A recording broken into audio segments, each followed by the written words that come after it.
అమ్మా వెళ్ళొస్తాం రా, డోరేసుకో. హో, ఇక్కడికి వెళ్తున్నారట. ఒక మంచి పని మీద బయటికి వెళ్తున్నాము. పిల్ల అడ్డొస్తుంది అనుకున్నాం కానీ నువ్వు అడ్డొచ్చావు. సరే కానీ ఏంటి తమ్ముడు వచ్చావు?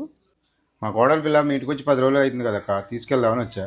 ఓ, మా అమ్మాయి మీ ఇంటి కోడలు కదా, మర్చిపోయానయ్యా. అల్లుడు ఎలా ఉన్నాడు? అడిగానని చెప్పు. బాగున్నాడా? ఎలా బాగుంటారండి, రెక్కాడితే గాని డొక్కాడదాయా. కష్టజీవులు కదా, ఒక పూట తింటే ఇంకో పూట వెతుక్కోవడమే.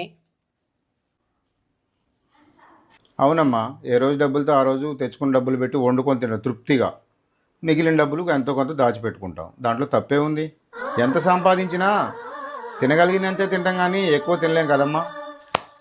సామెతలది ఏముంది, ఎన్ని కావాలంటే అన్ని నేను కూడా చెప్తా. దానికి ఏమైనా ఖర్చా పాడా? మా అమ్మాయిని మీ